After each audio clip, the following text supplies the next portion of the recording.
Hello hello hello hello అరే ఓ సాంబా ఎక్కడున్నావురా? నేను లాల్ బహదూర్ స్టేడియం వచ్చినా. ఇక్కడ స్టేడియం కనిపిస్తుంది కానీ మీ మామ లాల్ బహదూర్ కనిపించట్లేరా? అరే ఇక్కడ ఫోన్ ఎందుకు ఇచ్చేస్తున్నారా? ఏమని చెప్పమంటావు మామ?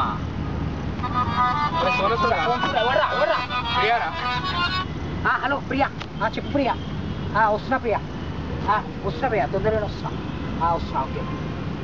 ఏమైందా? ప్రియానే కదా సునామీలా కట్టబోయిపోతే నన్ను అడుగు మామ, చెప్తా.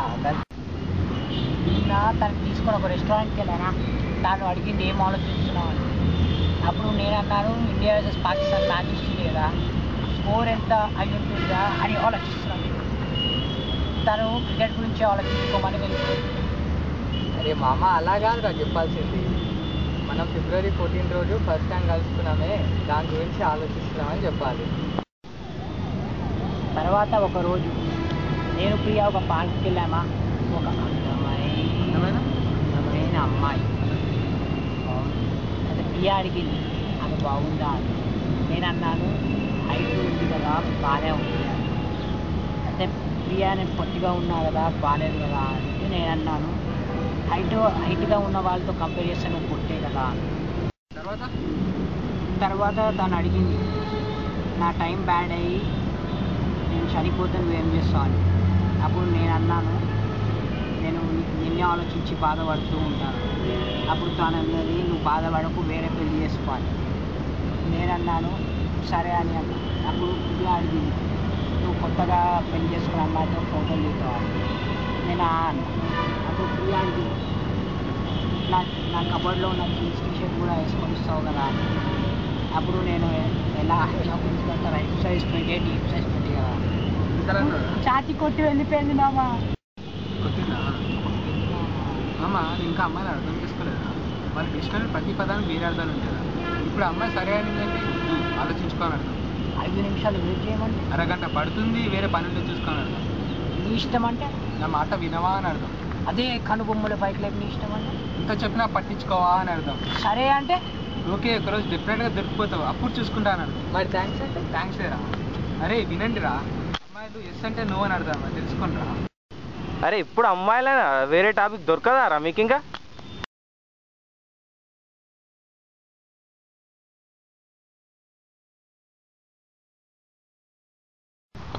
ఇక్కడికి విచ్చేసిన మా పాత్రికేయ మిత్రులకి మరియు మా నటీ నటులకి అభివందనం. సినిమా ఆడువారి మాటలకి అర్థాలే వేరులే. పాత సినిమానే కానీ చాలా కొత్తగా తీస్తాం. మొదట్లో ఈ సినిమాలో నటీనటులుగా షైనీ ఓజ్ని మరియు సంజయ్ దత్ గారిని ఊహించుకున్నా, కానీ ఇద్దరు జైల్లో ఉండడం వల్ల మాకు కాల్ షీట్లు దొరకలే.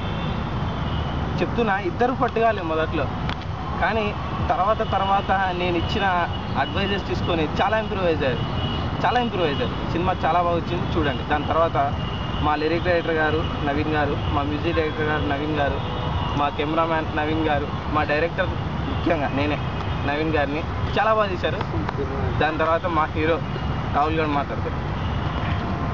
Good evening.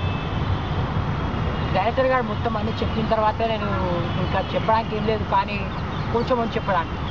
మొదట్లో నవీన్ ఒక మంచి ఫ్రెండ్, మేమందరం కలిసి ఒక షార్ట్ ఫిల్మ్ చేసాం క్రేజీ గాయస్ అని. దాంట్లో నా కో ఆర్టిస్ట్ నవీన్ ఇప్పుడు డైరెక్టర్ అవ్వడం చాలా హ్యాపీగా ఫీల్ అవుతున్నాను. ఇంకేంటంటే వీళ్ళిద్దరు నాకు ఇచ్చిన ఎంకరేజ్మెంట్ చాలా బాగా చేస్తాను. సింగిల్ టేక్లో తీసిన సీన్స్ కూడా ఉన్నాయి కొన్ని, చాలా తక్కువ. నవీన్ గారు కొంచెం డైరెక్షన్ బాగుంది, చాలా బాగున్నా కానీ కొంచెం చిన్న ఫస్ట్ ఫిలిం కాబట్టి చిన్న మైనర్ మిస్టేక్స్ ఉన్నాయి, కానీ తర్వాత పోగొట్టుకున్నారు. ఇంకా ఇప్పుడు మా ఫ్రెండ్ రోహిత్ నా కోస్టార్, డైలాగ్స్ తక్కువ ఉన్నా కానీ చాలా బాగా చేశారు. చాలా బాగా over to Sandeep. Good evening everyone. ఇక్కడ ప్రెస్ మీట్లో ఉండడం, సక్సెస్ మీట్లో ఉండడం మాకు చాలా ఆనందంగా ఉంది. ఎందుకంటే మేము ఫస్ట్ ఫిలిం అయినా కూడా చాలా మంచిగా చేసాం అనుకుంటున్నాను నేను. చాలా బాగా చేసాము. మేము సెట్స్ ఉన్నప్పుడల్లా మాకు ఒక వెరైటీ పని అన్నమాట. అంటే ఆ సెట్స్ చిరిగిపోయేంత పని చేసాం మేము. ఇంకా చెప్పాలంటే మా రోహిత్ లేకుండా సీన్స్ సరిగా రాకపోతున్నాయేమో. రోహిత్ నిజంగా తనలో ఒక మ్యాజిక్ ఉంది.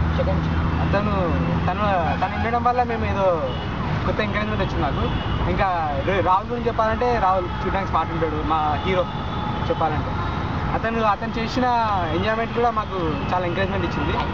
ఇంకా మా డైరెక్టర్ దగ్గరికి వస్తాను నవీన్. అతను మా కోస్టార్ అయినప్పటికీ అతను డైరెక్టర్ ఎదిగంటే చాలా really proud of you Naveen. అతను పెళ్లి వీడియో తీసేవాడు కానీ ఈ మధ్యన డైరెక్టర్ అవడం ఇష్టం మాకు నిజంగా తట్టుకోలేకపోతుంది ఆనందాన్ని. తను చాలా పెళ్లి తీశాడు కానీ పెళ్లి కొడుకు పెళ్లి కూతురు కనిపించలేదు, వాళ్ళ పేరెంట్స్ కనిపించారు. ఈ డైరెక్టర్ అనేది అతనిలో అవ్వడం వల్ల అది మాకు చాలా ఆనందంగా ఉంది. మ్యూజిక్ ఇచ్చాడు కానీ మ్యూజికే లేదు, కానీ లిరిక్స్ మాత్రం చాలా. అసిస్టెంట్ డైరెక్టర్ రావాలి. ఇంకోటి చెప్పాలంటే దాని డైలాగ్స్ కూడా మంచిగా ఉన్నాయి. థ్యాంక్స్. లాస్ట్కి మేము అందరం కలిసి టీం వర్క్ కాబట్టి మంచిగా వచ్చింది మాది. స్పెషల్లీ మా కెమెరా తీసిన నవీన్ చోటాకి నవీన్. థ్యాంక్ యూ, నిజంగా thank you for really awesome. Thank you for everyone. ఇంకా మేము ఈ ఫిలిం మీదే ముందు చూసి నడిపారని కోరుకుంటూ మేము సెలవు తీసుకున్నాం. Thank you. Thank you.